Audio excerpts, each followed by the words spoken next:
یہ رسول اللہ کی امت ہے, اس محبوب کی امت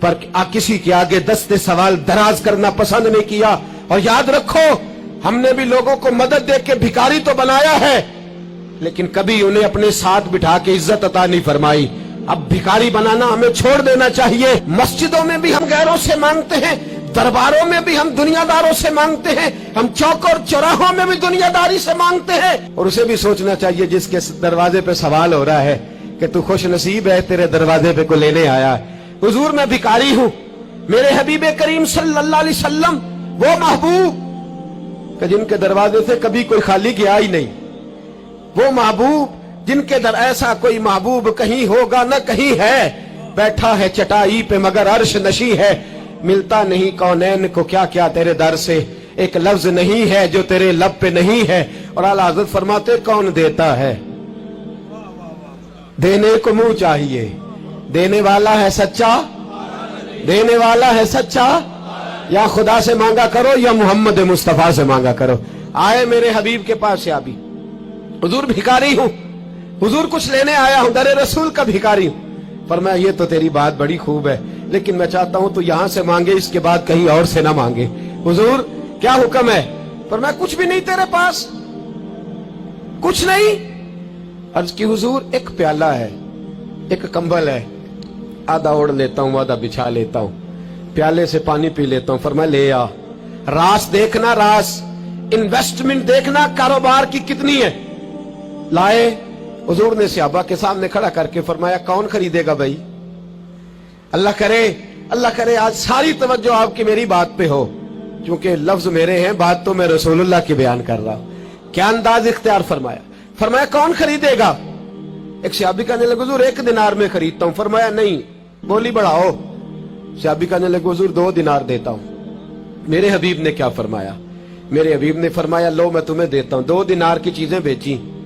حضور نے فرمایا ادھر آ, 2 دینار پکڑ, جا کلاڑا لے کے آ, جا رسی لے کے آ. وہ لائے, اس میں پھل, کلاڑے میں پھل.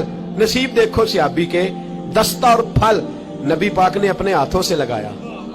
فرمایا چل پکڑ, جا جنگل میں جا کے لکڑیاں کاٹ, اپنے کندھے پر لکڑیاں رکھ اور جا بیچ. ایک پیشہ برا ہے دنیا میں, وہ مانگنا ہے. گردن کو جھکا دیتا ہے خیرات کا پتھر, جہاں میں مانگنے والوں کے سر کبھی اونچے نہیں ہوتے. اور یہ التجائے کرم اور میں آپ سے کروں, یہ بھیک اس کو دیجئے جس کا خدا نہ ہو. اقبال کہتے ہیں غیرت ہے بڑی چیز جہاں نے تگ و دو میں, پہناتی ہے یہ فقر کو تاج سردارا. جو قومیں مانگ کے کھاتی ہیں وہ سر جھکا کے جیتی ہیں, اور جو دونوں ہاتھوں سے کما کے کھاتی ہیں وہ سر اٹھا کے جیتی ہے. میرے رسول پاک صلی اللہ علیہ وسلم نے فرمایا جا لکڑیاں کاٹ اور بیچ. صحابی کہتے ہیں 1 مہینے کے بعد وہ آیا. مہینے کے بعد حضور نے فرمایا تیرا حال کیا ہے؟ عرض کی حضور سارے گھر والوں کے بستر بن گئے, حضور سب کے کپڑے آ گئے, یا رسول اللہ سارا کچھ ہو گیا ہے. اور واہ اس کے نصیب میں, جیب میں ہاتھ ڈال کے کہنے لگا حضور یہ 10 نذرانہ, یہ 10 دینار میں نذرانہ دینے کے لیے لایا ہوں, میں صفا کے طالب علموں کے لیے لایا ہوں, میں دین کے مجاہدوں کے لیے لایا. اٹھ باندھ کمر, کیوں ڈرتا ہے؟ پھر دیکھ خدا کیا کرتا ہے. باہر جاؤں گا تو کچھ کروں گا, اپنی مٹی پہ چلنے کا سلیقہ سیکھو. کسی قسم کے مرمر پہ چلو گے تو پھسل جاؤ گے. دیس اپنے دیا واللہ نہ لو, او پایا تم بے لالا کھائیے, امی غیر ملک دے باغا اندر میوے کھان نہ جائیے. آ اس مٹی کو سونا بنا, آ جا, چھوڑ دنیا داروں کے پیچھے بھاگنا, چھوڑ فراڈ کے پیچھے بھاگنا, چھوڑ دھوکے کے پیچھے بھاگنا. آ جا وَيَرْزُقْهُ مِنْ حَيْثُ لَا يَحْتَسِبُ.